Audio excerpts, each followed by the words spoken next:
Welcome to the Key to Growth podcast, Home Services Marketing Unlocked, with me, your host, Jen McKee. Every week, I sit down with top marketers in the trades, from the brains behind $100 million companies to those scaling from 1 to 3, even to 10 million, breaking down exactly how they got where they are and uncover the secret to their success. If you're ready to grow your business and get real, actionable insights, you are in the right place. Let's unlock the key to your marketing success starting now. Welcome back to the Key to Growth podcast. I'm your host, Jen McKee, and we have another special treat today. Today, I have Carrie Kelsch with me, and I am so excited to hear more about the story of A+ Garage Doors, but we're going to let her start off by introducing herself. So, Carrie, tell us who you are if anybody has never heard of you before. Well, I'm Carrie Kelsch, founder of A+ Garage Doors. In 2005, I opened the company and just kept going from there. So how did you even decide? I don't like to say as a woman, because who cares? But as a woman, how did you decide I'm going to open up a garage door company? Right. That's a valid question, really. Yeah. What are you doing getting in that space? You have no idea what it's about. Well, I don't know. Maybe you did. Yeah, no, it's fair. So I was actually a single mom and a mortgage broker at the time. And I was dating a guy that worked for a garage door company. He only worked there for a couple of months, but he was already fed up with the way that they were treating the customers, the way that they handled everything. And so he kept coming to me and was like, please open a company with me. And I was like, oh, I just, I like dating you. So cool. Let's just keep it where it's at. And he's like, please open a company. And I just didn't want to. I just didn't want to get that involved and that deep into it. And I knew what I was doing in the mortgage space. And so he kept coming back to me. And I'm an entrepreneur by heart. I opened my company when I was 19. I got in and opened a company. It had nothing to do with garage doors. It had more to do with my kids at the time. And so anytime there's a company or an opportunity for an entrepreneur to move into it, I don't know about everyone else, but I'm an addict when it comes to it. So I'm a sucker for it. So he came to me and said, hey, if we open this company, you'll own it, I'll manage it, and your kids can work there when they get old enough. And my oldest was 13 at the time. And I was like, ooh, I do want that. It just checked all the boxes. So I went and opened this company, and I was like, it was open the company and set it on a shelf, and you don't have to do anything, and it's just going to eventually make money, and then my kids can go work there. It's going to be amazing. And so, that's how it went, right? In my head, that's exactly how it went. Yeah, I was just like, that was perfect. It itself. It was great. Yeah, it's done. I don't have to do anything. Yeah. So a month in, he starts calling me. He's like, I can't do this anymore, and I'm at work, and I'm like, what's going on? And he's like, I just need someone that will answer the phones. And so then I go to my resources, which is my family, and I found my sister-in-law, and she started answering phones for us. This was brutal. I give her nothing but respect. She answered the phones for 24/7 for years, and it's just nonstop, no breaks, every morning, every night. And I was just like, I don't even know how she did that one. So she's answering phones, and then I think 3 months in, he comes to me again. He's like, I need more help. I'm just too busy out there. And I was like, okay. And remember, nobody's doing the books. Nobody's really doing anything. It's just kind of word of mouth and slowly growing. But we actually went in a phone book. In those days, you didn't even need a website. You just get into a phone book and boom, you got business. And you were A+. You were A, right. Hence why I have the A, is because it's A+ Garage Doors. I needed something that was an A. Yeah. And because I'm a mom. And so I was like, well, what are other moms going to want? Well, if you have an A+, I just envisioned people getting our magnets that have an A+ and hanging their kids' paperwork up on the fridge. And so I was like, oh, we're going to be everywhere. Someone to use an A+ company. I knew nothing about service industries at all. I didn't know there was a million A's already out there. It was just, you're just so raw to it all. So I opened the company with an A, get in a phone book, and just the phone book alone was just bringing in calls. And it was 3 months in. He already needed somebody that could come and help him out. So then I hired my nephew, who was 16 at the time, to just come right along with him. And from there, it just kind of kept going and growing a little bit. And we'd get in a mailer here and another phone book and then another phone book. And I would pop in and out of it. I had to pay for everything because that's the space I was in. I kind of controlled the finances, and he just ran the operations. And so I knew what we were in. So I knew that we were in phone books, and I knew that we were in the mailers and things like that. And he would bring me ideas like, hey, we need to go in this mailer. And I was like, okay. And so we did this for about 2 years. And then I started to realize that it's wait, no one's doing the books when the CPA's like, hey, where are your books? I'm like, excuse me? Oh, no. Okay, I got to learn how to do QuickBooks. I got to get everything up and running. And it was just a lot of like, I would do mortgages during the day and then I would go home, and at nights I would work on the books or I'd work on marketing. And so it was just a lot of doing that. And then in 2008, that's kind of when the housing market crashed. So mortgages dried up. Like I had a whole bunch in the pipeline and they just kept getting denied. And I was like, yes, I've got a loan in there with Lehman Brothers. And then they're like, Lehman Brothers just went bankrupt. You're like, no, I got to start from scratch. And so I was just spinning my wheels. And so then I just dived into full time in 2008, working the garage door company. And when I say working it, I was literally just working for a garage door company. You know, I knew that my name was on as owner, but I was just like everyone else. So I was doing that and doing the marketing, doing the taxes, and, you know, just kind of doing all the back end. But the marketing aspect of things, I knew from the very beginning that tracking was important. Right? Yeah. Like a phone call would come in and I'd like, where did you hear about us? And then I'd have whoever answered the phone, which was my sister-in-law, find out where they heard about us. And then when the technician went out, I would have them ask where he heard about it. And then when I'd get the paperwork, I'd match the two, and I had this little spreadsheet and I'd put them all down. And then I was like, okay, this phone book's working, this one's not. Like tracking is so important. And I was just doing it on like an Excel spreadsheet. And oh my gosh. On everything. It was quite time consuming. That's a lot of work. Seriously. I'm like data checking everything. Like I really want to know like what's the true source here. But I love that. I actually had somebody come and pitch me. Now when they're pitching me, I worked out of my house. So they came to my dinner table and we're having this conversation about this thing called the internet. And I was like, why do I need to be on the internet? I don't need to be on that. And they're like, yeah, you do. And you know, this is why it's going to be amazing. And I'm like, I'm in a phone book. I don't need to do that. But he really won me over with his knowledge about it and his passion and his vision. And so I jumped on board with, okay, we'll get on the internet. And then so we got a website, and then he started doing some SEO. And I felt like I was at first wasting a lot of dollars doing the SEO. But he's like, just hang in there. It's going to be worth it. Look, you're ranking up and you're coming up. And I'm like, coming up for what? Like, up on? I had no idea. Like, I didn't use the internet for anything. I used phone books. And so it was just interesting to see that transition over. So crazy. So y'all's website has been there that whole time because you still have the same name. Is it the same like A+ domain? Yeah. Oh, well, yeah. It was always UtahGarageDoors.net. And okay. And we did that like strategically. We're like, well, let's do Utah, and you want a strategic name that has garage doors in it anyway. So yeah, it's been the same name the whole time. That's interesting. I feel like Angie Snow told me something really similar, that her first website, was it her or was it Katie? It was somebody else in Utah that had something else with their website where it was originally like a search term, and then they like had to redirect it. But what was going on in Utah? Man, that was probably the same guy. He was just going around telling all of you guys. It probably worked too at the time. It did,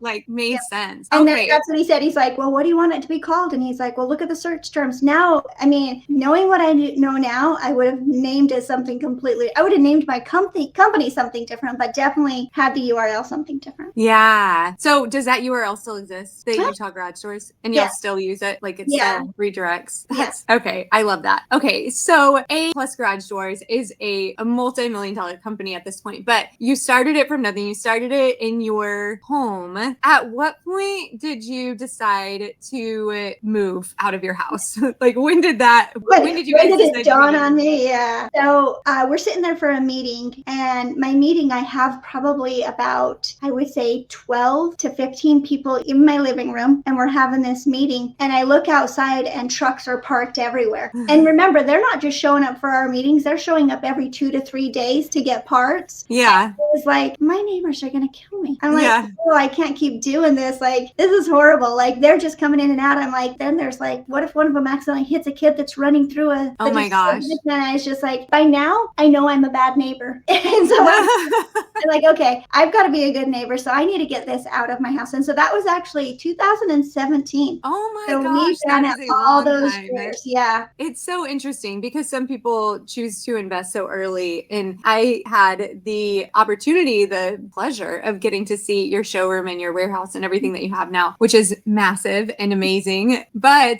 I can imagine that you probably were pretty big at that point of needing to move. Like you could have moved earlier. For sure could have moved earlier, yeah. And when we bought the space, we moved into into, and more of the commercial space. When we were walking through, we're like, this is so big. We're never going to fit in this space, you know? And then within like a year, they're just like, yeah, we filled all the spaces. How do we get more space? And so I realized that it's like, it doesn't matter how big of a space you are, you grow into it, you know? That is true. So does the man that you started the company with still work? I know your family is still very involved. Yeah.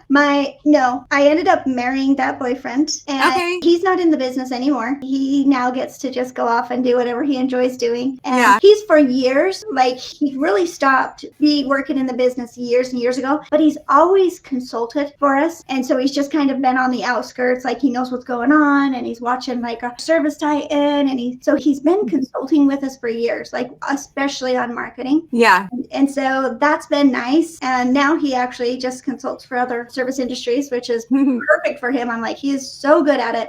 For me, I wouldn't be good at consulting, but I'm like, oh, I can run a company. So it's their place, you know? I love that. So, okay. I think I almost want to say you guys got kind of lucky at the beginning, because I think sometimes people really struggle with bringing in leads, and it sounds like he was busy right from the get-go. Yeah. How did you guys sustain the growth? What types of things did you invest in, whether it was marketing or your team? How did you sustain? So to just be like very transparent, if you take 2005 to actually 2013, we were really just we were a steady growth, but it was just very slow. And it was just, so we kind of just sustained, and we slowly would add a couple people here, a couple people there, but it wasn't until 2013 when I think I had like 6 employees, and we were doing to 1.5 million in revenue. And I was working in the business. I was working for a garage door company. Nobody, no leadership. There was no direction. It was just like, I would show up and do what I had to and get paychecks out and just, you know, do the marketing, get the paychecks out, done, you know? And so I just was doing what I had to do. And somebody introduced me to a program that's actually a free program, and it's Goldman Sachs 10,000 Small Business Program, and it's nationwide. So I went through that, and that was such an eye-opener for me, because I knew that I didn't know what I was doing, which that's a great place to be, because you're so open to everything that comes in your way. You're like, oh, I definitely can use that. Oh, definitely. And so I took this. It was a 13-week program where the way it was described to me is it's an MBA in 13 weeks. And I was like, dude, I need that. And so when I came out of that, it was such an aha moment in 2013. It's like, Carrie, you've got a company and nobody's running it. And I was like, oh my gosh, I've got a company. Like, it was just such a big like eye opener to me. And so from 2013, when I started implementing all these things, that just the systems and the processes, and just started implementing those, and then also with adding the marketing as needed. And that's when I got, like, I was already doing tracking from the very beginning, but I started digging down even deeper and looking into it more. And I started hiring people that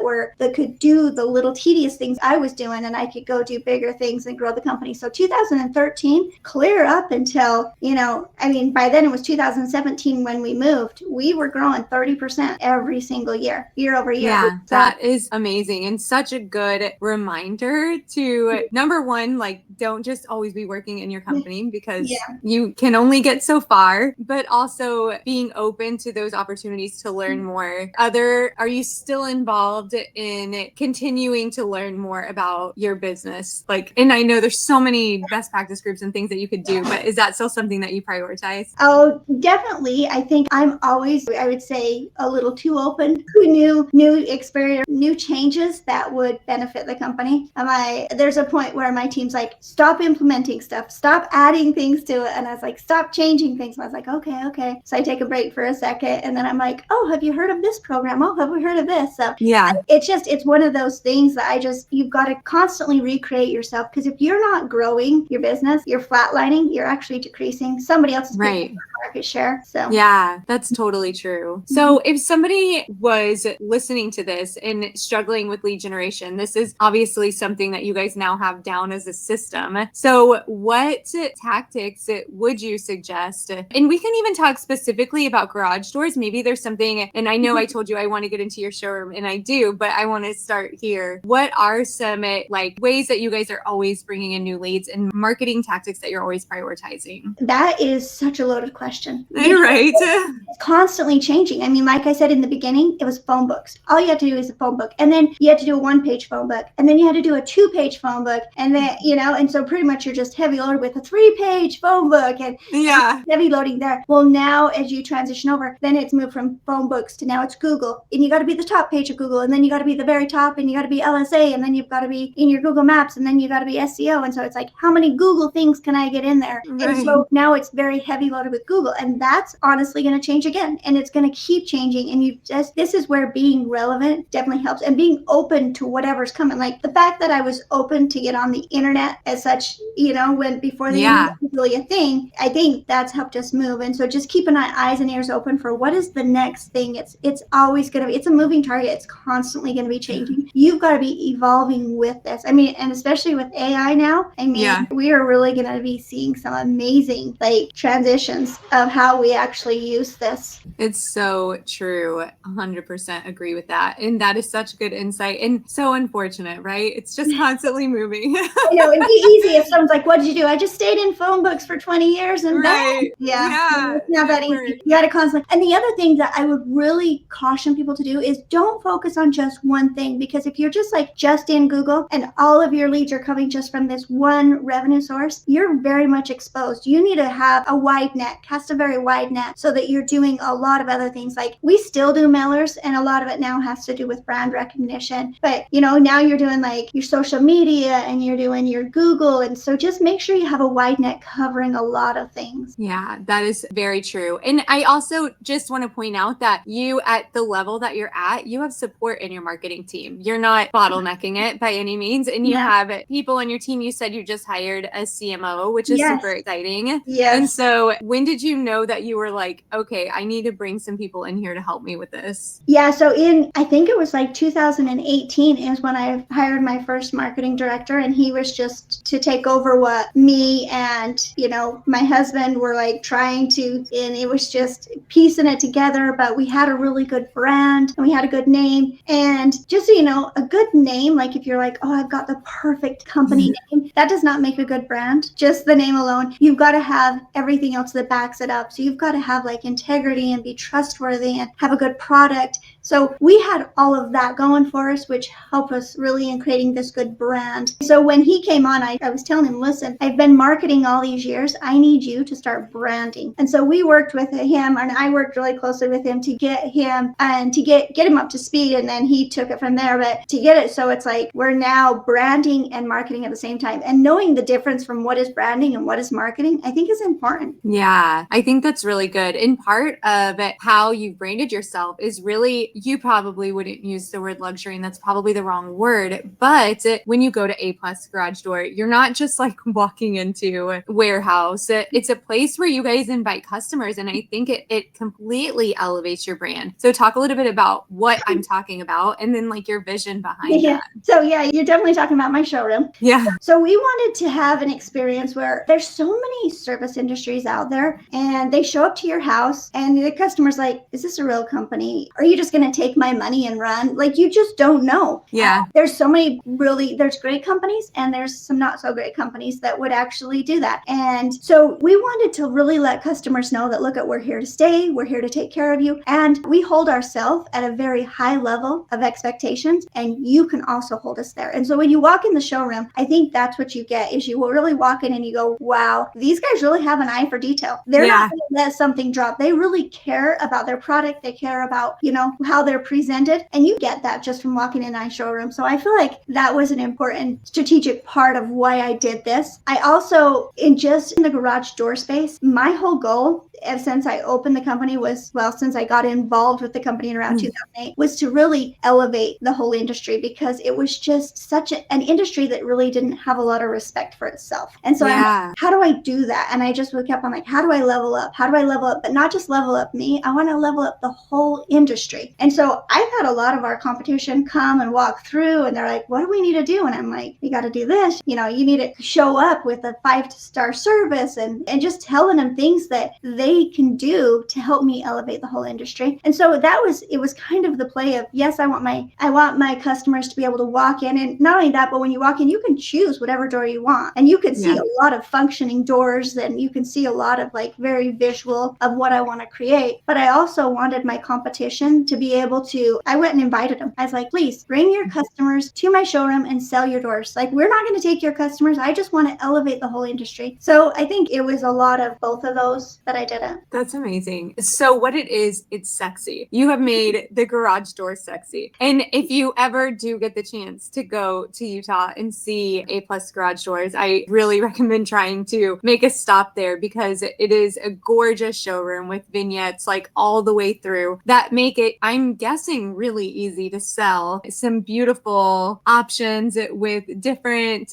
fancy bells and whistles that, like, if you were to come to my house, I would probably be like, I don't really know if I need that. But like, if you see it in action and you're able to even explain different ways that you guys set them up so that you save space in the garage, and it just makes for such a different experience that definitely can level up the entire industry. So thank you, Jen. I really appreciate you saying that. It's very, very cool. And all of that is marketing, because like you said, you're building a brand that shows up differently and speaks differently and makes a different impact all around. And then, like, how could people not talk about that? You know, like if they get a new garage door, how could they not talk about that experience afterwards? I love it. You're 100% right. Like, you want people to be talking about you. I'm just going to tell you this experience that I had just last night. We were flying back from Vegas, and I'm walking through the airport, and somebody walked up to me, just a complete stranger, and he said, do you really like A+, or do you work there? And he said, are you a fan of A+, or do you work there? And I said, actually, both. And he's like, wow, I had such a great experience with them. They just did my garage door. I call them whenever I need anything. I'm like, I couldn't have been more proud to be like sporting my brand, you know? And